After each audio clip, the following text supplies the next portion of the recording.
Merci de votre présence. C'est toujours avec un très grand plaisir qu'avec Thierry, avec l'ensemble des équipes qui nous accompagnent, tous ceux qui vont intervenir, que nous faisons chaque année, donc ces réunions régionales.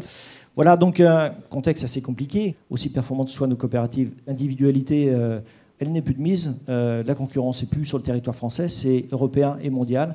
Donc les chevaux de bataille sont nombreux et c'est que collectivement qu'on arrivera à les résoudre. Comment se projeter dans l'avenir et comment capter les innovations. Et donc on s'est dit, il faut qu'on regarde le monde des startups qui bougent. Et on a beaucoup de contacts avec des entreprises ou des financiers qui ne connaissaient pas forcément InVivo, qui ne connaissaient pas forcément le monde coopératif et encore moins parfois le monde agricole. Et on sait souvent que les innovations viennent d'autres filières qui ne sont pas forcément dans l'agriculture. L'effet marquant de l'exercice, c'est la crise des moissons de l'été dernier. Et malgré ce contexte très défavorable, grâce aux différentes actions qui ont été entreprises par les métiers et le groupe, on constate que le modèle économique d'InVivo est résilient et ça nous encourage à accélérer le plan dont la traduction économique, on l'a appelé le plan Skyline. Dans la fonction de mutualisation des exportations des grains français, il fallait trouver un moyen d'être compétitif.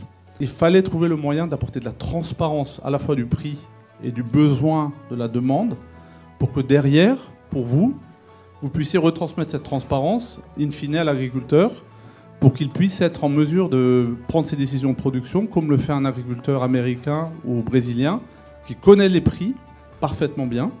Il sait qu'à l'instant T, il est au marché ou non. Alors au niveau de l'aliment complet, vous savez, c'est un métier qui a énormément évolué au cours des 10 dernières années. Aujourd'hui, la marque Evialis en France, elle est soutenue et accompagnée par 12 partenaires. Et cette marque, aujourd'hui, représente environ 700 000 tonnes d'aliments fabriqués par an et fédère une centaine de commerciaux, 120 exactement, qui tous les jours, au sein des coopératives, mettent en avant cette marque et les marques qui lui sont associées. Wisium est, depuis l'année dernière, la marque ombrelle mondiale de Neovia qui parle de la firme service. Autant sur l'aliment complet, il y a eu une transmission et une mutation, autant ici, on est dans une dynamique d'organisation, d'unification et de recherche de compétitivité de notre modèle. Troisième métier important au niveau de l'activité française, c'est le métier de la santé animale, qui est fédéré depuis plusieurs années maintenant sous le nom de Calian. Et puis quatrième métier que nous exerçons en France, le métier des laboratoires d'analyse, donc UpScience, pour développer des solutions qui s'adressent à la nutrition animale, à la nutrition humaine, à la nutraceutique et à l'environnement. Alors, InVivo Retail, c'est un moteur, deux boosters. Le moteur, on va l'appeler la jardinerie, et après ce moteur, il est complètement boosté par les concepts alimentaires. Juste un mot sur le pet food là, qui va véritablement avoir un rôle de super booster, puisqu'on est en train de créer une marque privée pet food dédiée au réseau Gamme Vert et qui va voir le jour en début d'année 2018. Quand vous interrogez un consommateur, en fait, il a tout le temps envie, je dirais, de produire lui-même. Donc là, c'est une vraie préoccupation, et une vraie préoccupation dont, bien évidemment, on va devoir tenir compte dans nos magasins.